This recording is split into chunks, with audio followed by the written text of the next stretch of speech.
There naman tayo unbox. And this is something that I'm very, very excited about. I've been, ano nga yan, tawag doon, delayed gratifying it for about a year now. Ngayon nag-sale.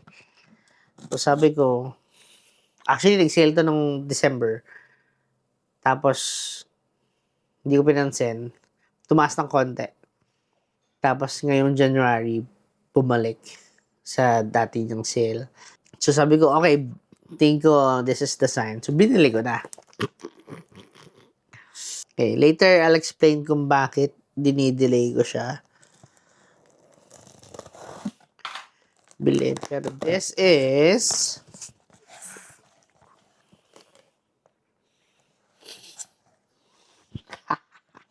ano to? Ano to? Packing slip. Okay, ito na. Yun, no? Yun. So this is the most functional gear ever. So this is the Pneumatic Luma Peter McKinnon. Ganda. Peter McKinnon Luma Sling. Camera Sling 9 liters. Haba. Pero you can call it Luma Sling 9L. 9 liters. So this is a camera bag. And kaya ako siya medyo dinay-delay is because I have meron akong dalawang camera bag. One is the 18L. Yan, one is the Peak Design 45 liters. So ito yung gamit ko dati kaso nga lang sobrang nabigatan na ako, laki, sobrang laki. Nasisita pa sa sa eroplano. So I opted for a smaller one, which is the Peter McKinnon Luma 18L. Ito hindi ko na to nagawa ng unboxing at hindi ko pa rin nagagawa ng review. Pero yeah, this is also from Pneumatic Peter McKinnon. This is 18L. Ito yung pinaka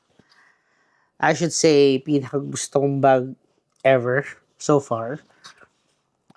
Pero more of this in our next video. Pero ito is, syempre, the backpack. Syempre, minsan ayaw mo magdala ng backpack. Especially kung maghahapon ka maglalakad-lakad sa labas. Syempre, mababasa yung likod mo, di ba? Pawis-pawis ka.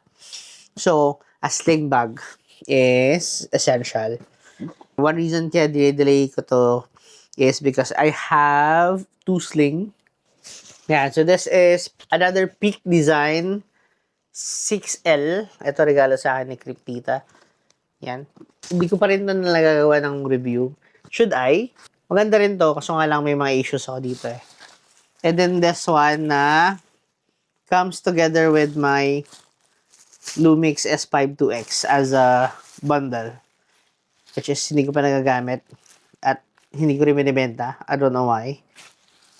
Yeah, I think I should sell this. But anyway, yan. So, those are the reasons kung bakit I'm hesitant to buy this.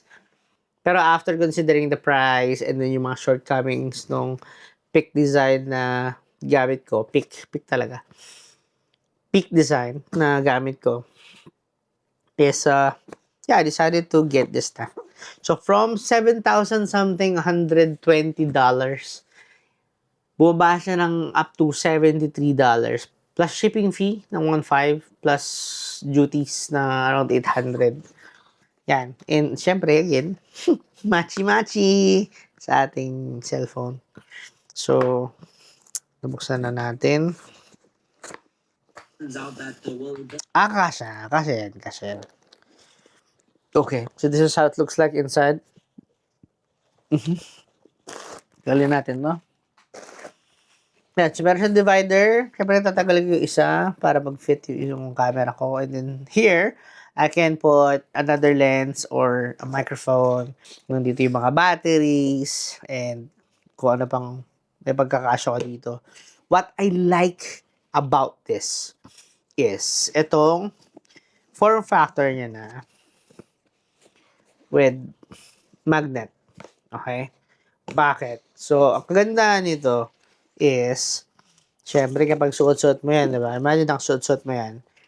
You don't wanna, parang bubuksan mo pa to, kukunin mo yung camera mo, pak, sarado mo yan, zipper mo ulit, take picture, take video, pak, buksan mo ulit, ilagay mo yung camera mo, sarado mo ulit, di ba?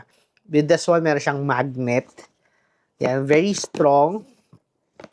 Kung saan, temporarily, pwede mong buksan yan, kunin yung camera mo, close mo muna yan, papapak, tapos, lift it up, lagay mo yung camera mo, boom. Pwedeng keep it like that kung you're expecting to take out the camera again, or pwede mo na i-close. Pero again, kung frequently kinukuha mo yung camera mo, ang ganda nito kasi you don't have to zip and unzip your camera bag. So that's the main reason kung bakit gustong-gusto ko to. So ako kasi, if hindi ko pa nabanggit doon sa other videos ko, is gusto ko na yung setup ko, yung workflow ko is fast-paced. Pak, boom, tapos na. Yan, and kailangan ko to for my upcoming travel. So this is in preparation for that. Going back to the features, so meron siyang luggage pass-through here. So pwede mo siyang tanggalin, lagay dun sa maleta mo na carry-in. Tapos, ano pa ba? Ito, meron siya dito na easy access. Kalalagyan mo ng mga kung ano-ano. Like passport or extra battery, SD card. Dito rin, again, lalagyan ng mga battery. Separated with 2 compartments. Yan. So, 2 compartments yan na may mesh cover. Zipper nila is YKK. Okay? Very high quality yan sa industry. And maganda dito sa ganitong form factor, for me, hindi siya mukhang camera bag. Na, hey, camera bag ko, pero naman mamahaling camera. Mukha lang siyang lunchbox. Subukan natin.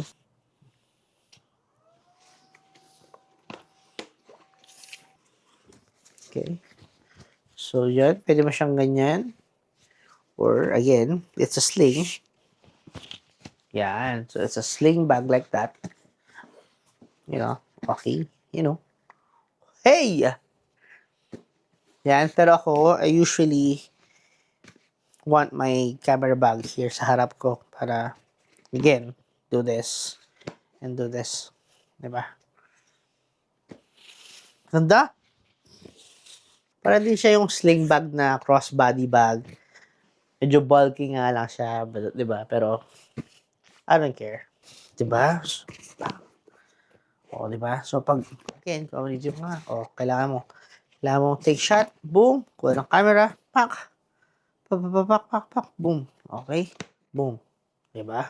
Another reason bakit Nomatic Luma by Peter McKinnon, why Peter McKinnon, is because Peter McKinnon is one of my sabihin natin nilo-look up ko when it comes to vlogging, and he's also a magician. So he started as a magician. I think he quit doing magic na, and then nag-focus na siya sa photography and vlogging.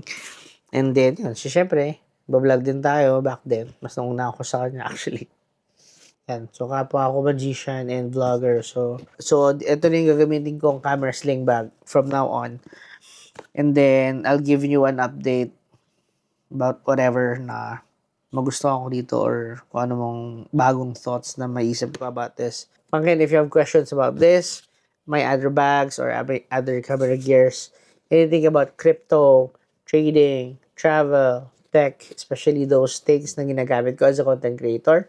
If you have questions, let me know just sa comment section. Sagutin natin. Gawin ko parang other video if necessary. Hit the bell notifications icon para updated ka pag nag-upload ako ulit. For now, gagamitin ko na yung ito-testing ko na yung camera dito. And see you in the next video, Pangkay.